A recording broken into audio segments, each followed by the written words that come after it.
importti siinä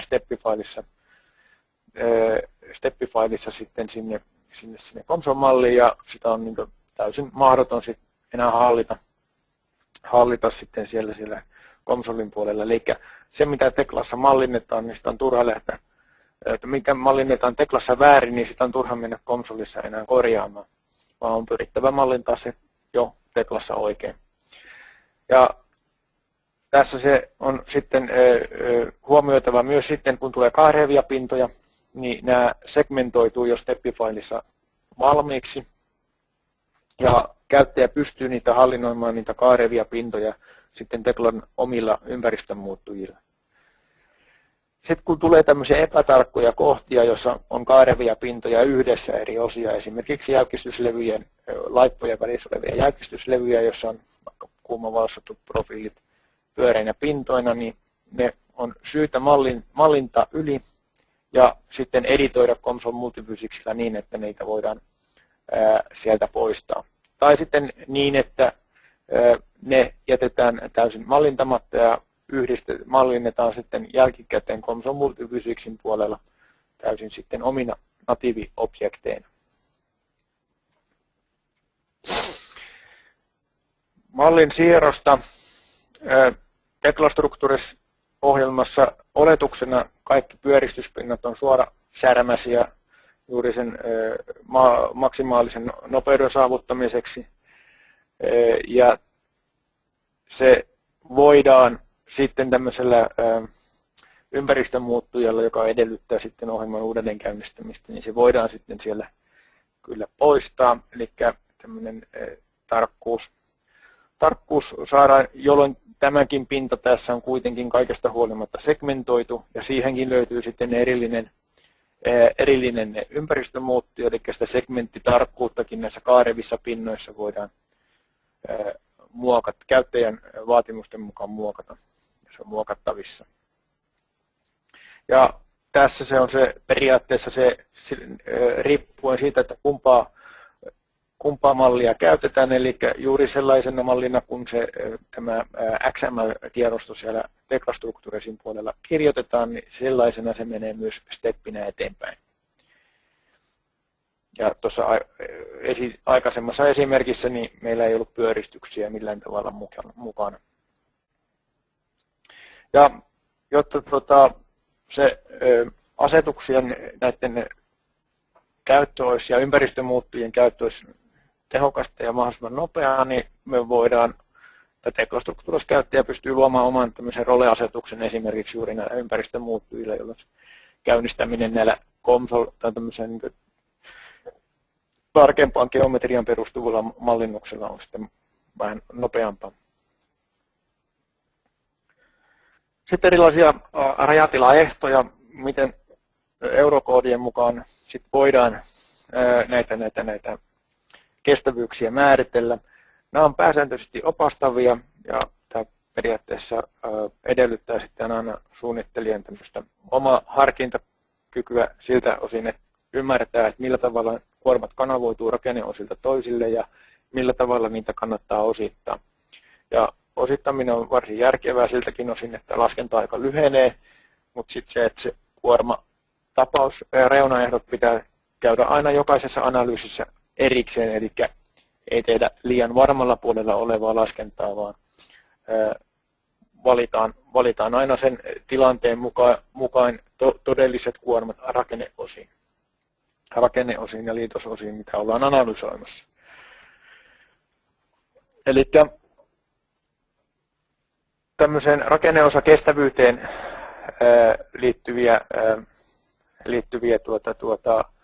ohjeita, mitä löytyy tästä varsinaisesta ykkösosasta.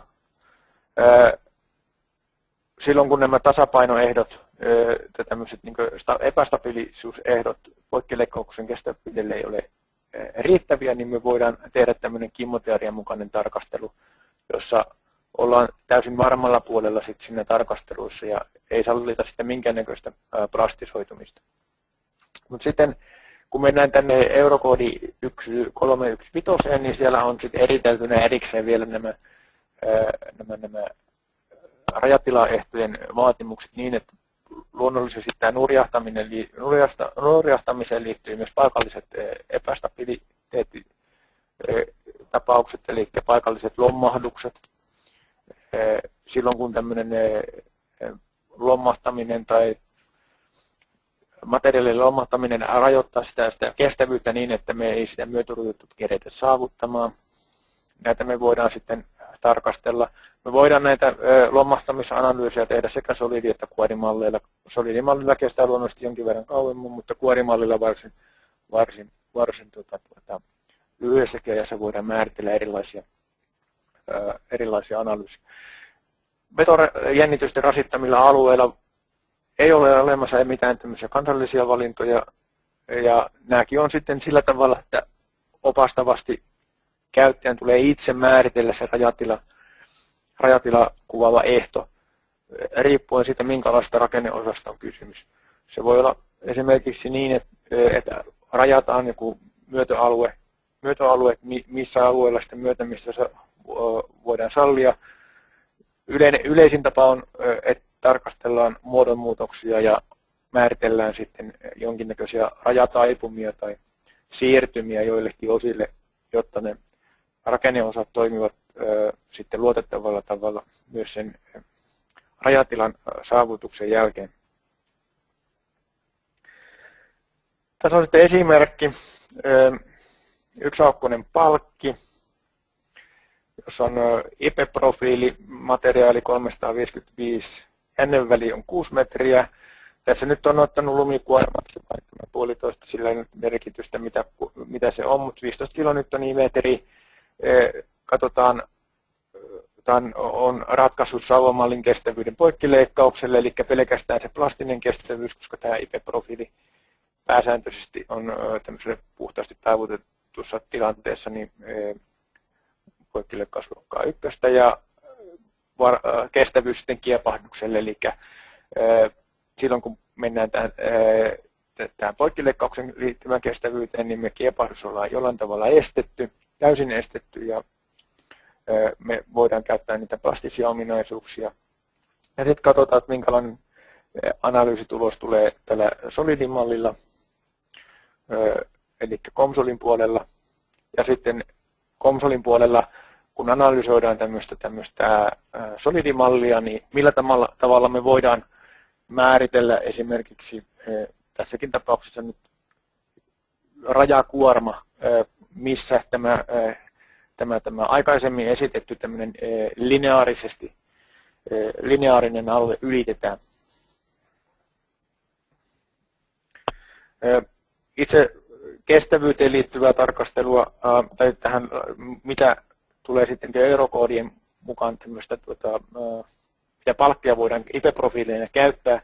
Silloin kun IP-profiilia tai kiepahdusta ei oteta huomioon, niin tämä IP240 on riittävä ja sen käyttöaste on 79%.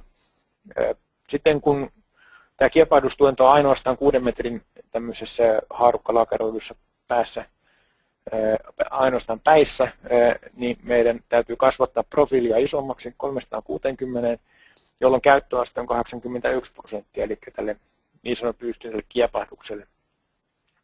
Vastaavasti siinä tilanteessa käyttöaste on ainoastaan 29% sille plastiselle kestävyydelle. Ja COMSOLidin jännitykset vastaavasti tälle 360, niin me saadaan, että se on 33%, eli jollain tavalla varmemmalle puolelle menee niin tämä itse tämä solidipuolen ratkaisu. Ja tässä nyt ei ole laskettu minkäännäköistä kiepahdusta kuitenkaan, mutta tässä lähinnä ihan vain vertailun vuoksi sitä jännitysjakaumaa, eli jännityksetkin saadaan sitten periaatteessa jollain tavalla hyvin helposti ratkaistua. Nyt käydään tämä prosessi läpi, eli luodaan solidimalli, stationääri,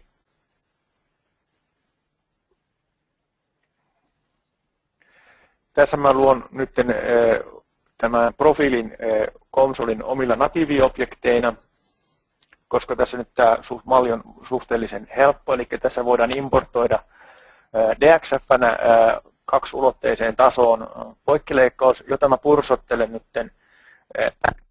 Se pätkittelyyn liittyvä syy selviää sitten myöhemmässä vaiheessa, eli mä otan ensin tuommoisen 10 kaistan, sitten mä pursotan, valitsen sieltä tämän 10 senttisen tumpin päästäni nämä pinnat ja pursotan sitä sitten 5,8 metriä eteenpäin. Ja lopuksi sitten vielä tehdään se toinen loppupää.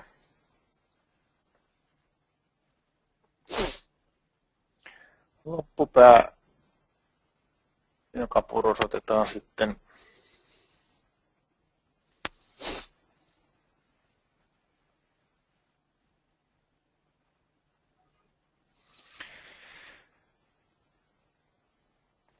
ja sitten haetaan materiaalit kirjastosta, ollaan joskus aikaisemmin luotu.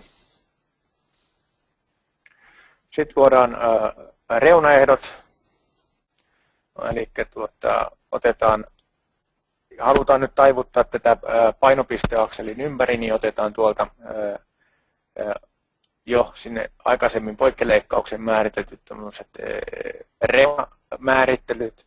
Toiseen päähän tehdään sivusiirtyvä ja toisen täysin jäykkä. Ja koska nämä on nyt jäykästi kiinnitetty ja siltä osin, että tässä laskennassa tulee jonkinnäköistä häiriötekijää noihin reunaehtoihin. Koska elementtiverkotus ei ole kuitenkaan täysin symmetristä, niin meidän täytyy jollain tavalla sitoa tämä malli myös tässä poikittaisessa suunnassa. Eli tässä tapauksessa Y-suunnassa niin pakotetaan se olemaan siirtymätön.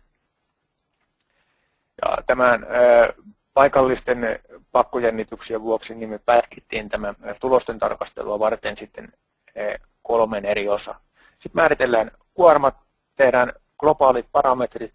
Meillä on sama kuorma tuo 15 kilonewtonia per metrille. Sitten me tiedetään, että tämä palkki on 170 milliä leveä. Me voidaan yhtälöillä tänne sitten rakentaa pintakuorma rakenteelle. Ja saadaan pintapaineena vertikaali. Sitten voidaan luoda osavarmuuskertoimet myös parametrisesti, jolloin me voidaan yhdellä analyysimallilla jatkossa sitten parametrisoida ja laskea eri rajatiloja muuttamalla ainoastaan vain parametrisesti kuormakertoimia. Eli ensin lisätään rakenteen oma massa, joka tapahtuu ihan yhtälön muodossa niin, että kiihtyvyydelle kerrotaan kappaleen solidimallin tiheys ja sitten osavarmuuskerroin. Ja sitten lisätään nyt viivakuormana niin, että oletetaan, että se nyt jakaantuu tasan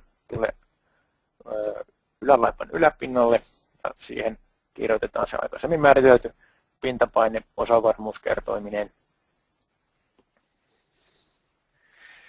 Verkotetaan. Tiedetään, että meidän pitää vähän tarkentaa, koska siinä niin kuin aikaisemmin sanoin, niin siinä on päissä pienempää elementtiverkkoa. Sitten otetaan oletustuloste pois päältä, lasketaan. Tuloksen laskentaa menee 10 sekuntia varsin vähän. Ja sitten saadaan tulostettua tuonne ensimmäiseksi jännitykset. Ja valitaan ainoastaan geometrian pintojen määrittelystä von-Mises-jännitykset ja yksiköksi muutetaan meille tutuksi newtonia per 4 milli, eli megapaskalia. Nyt nähdään, että se maksimijännitys oli 1833 ja se johtui just näistä häiriötekijöistä ja nyt tehdään tästä solutionista oma haara, jossa otetaan vain ainoastaan tuo keskiosan palkkiosa. Ja nyt